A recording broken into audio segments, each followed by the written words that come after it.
Okay, welcome to our next episode. Today we will talk about mental well-being and social work. We are here today with Michelle. Would you like to tell me something about yourself?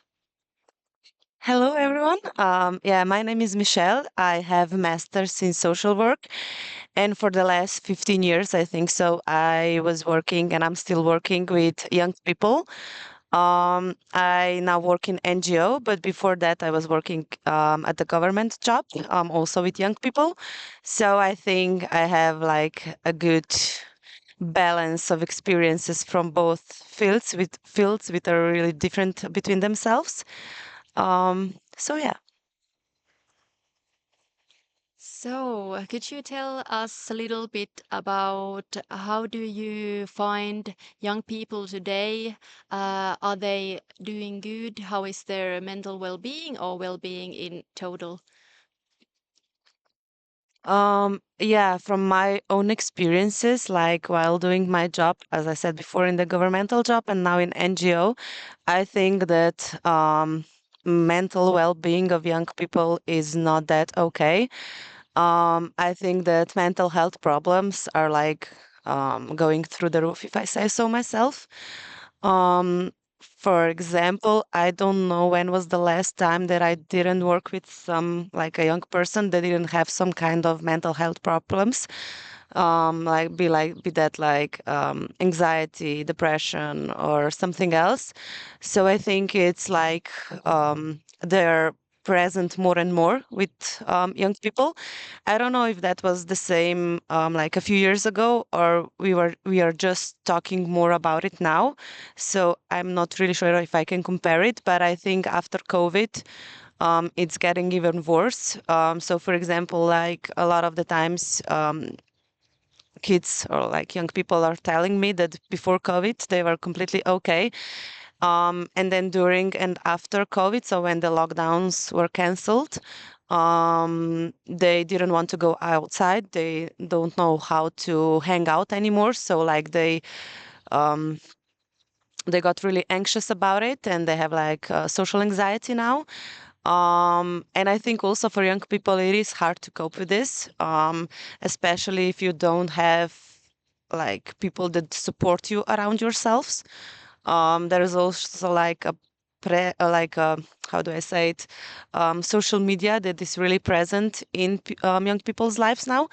And on social media, like a lot of the times can happen that people are representing their best versions of themselves. So if you're looking that and scrolling through like pages and stuff, all you can see, like most of the times, all you can see is like, oh, this guy or this woman or like these young people, they're having so good, they're okay, they are doing best in their lives. They're like achieving so much, and here I am doing nothing, barely hanging on. So it can be really discouraging, I think. Um, yeah, maybe that for now. And how do you see the services or social work? What is the role of social work in supporting young people's well-being? Um, hmm, I think we can have a really big role in that. It also, of course, depends on like where we are working as social workers. So, for example, like different NGOs, I think they have a much higher possibility of reaching those people, especially if NGO has like a youth center that young people come daily to. Um, I think in those kind of environments, as a social worker, you can do a lot. If you are like consistent, like for example, if you are there 5 days a week in your job or like a youth center or whatever, um, young people, I think, start to trust you and rely on you and count on you. And I think that's a really good point to start then, like giving them support and helping them in whichever areas they would want to.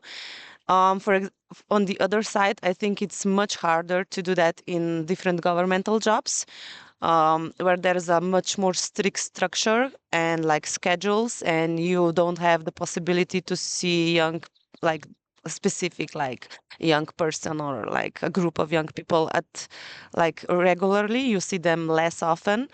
Um, but I still think that as social workers, we can have a really, really big impact on their lives.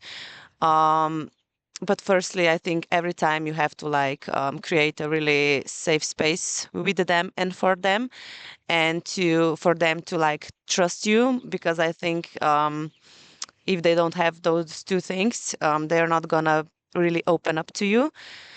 And when they do open up to you and you see that, okay, now we can do some changes here, or I can like support you in doing some changes, I think that's where the actual work starts. So you are there for them, you are talking with them. A lot of the times, young people just need someone who's listening to them and responding to things that they say. So they have a feeling of being heard, because maybe you are the only person that's actually hearing them. So I think those are really important experiences for them. But yeah, I do think that we can do a really important work. I also, like during my work, I experienced or learned that sometimes there is so much you can do. And after that point, you cannot do anything anymore. So, for example, you can do whatever is in your power, or whatever knowledge you have, or like something like that. You can help young people with that. But um, after that, and if they don't want help, there's nothing you can do. And I think as social workers, for example, for me, this was probably the hardest thing to accept, that sometimes people don't want help, or they're not prepared to make changes in their life. And that is also the thing that we have to accept. And at the end of the day, as a social worker, have a clear mindset that, okay, I did everything that is in my power to do, and beyond that, I cannot do anything. Also, I think, especially regarding to mental health, it's important to know that we are not psychologists, we are not psychiatrists, we are not therapists, so we don't have all that knowledge.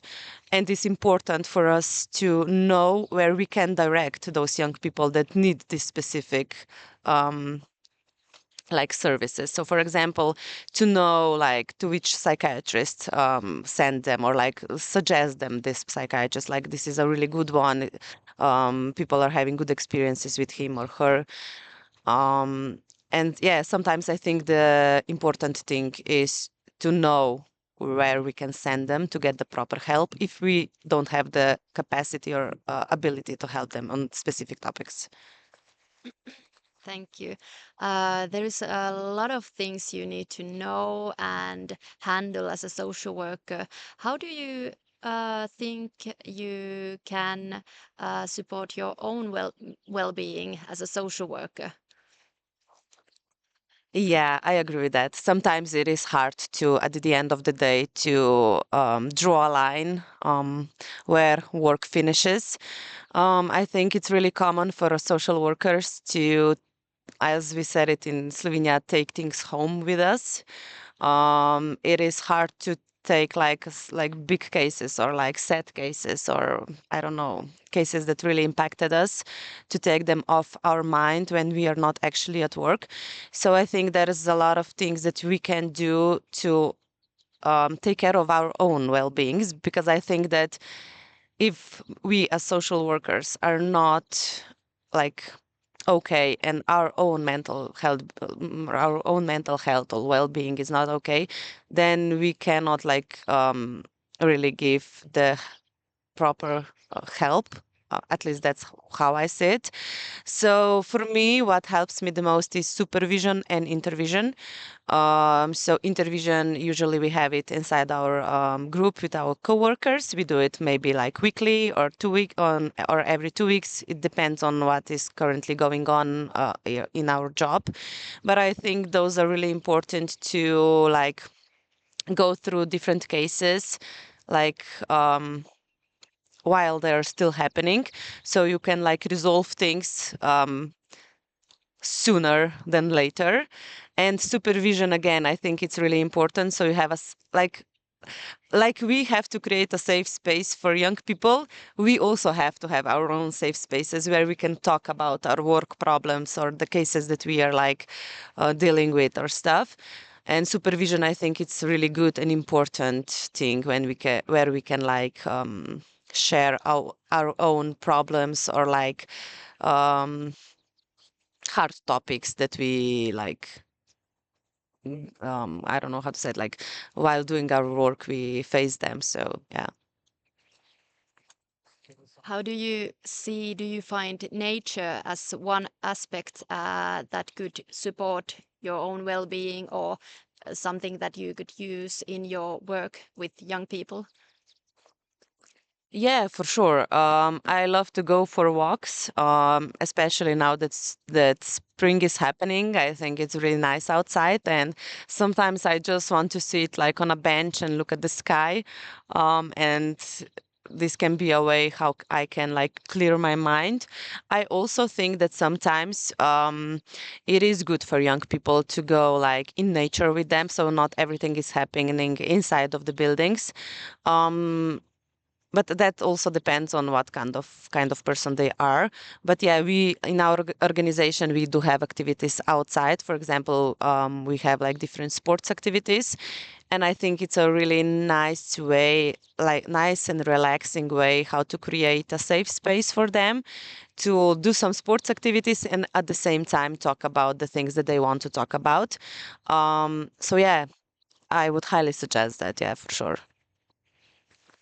Thank you. Thank you so much. It was really interesting to hear your experiences.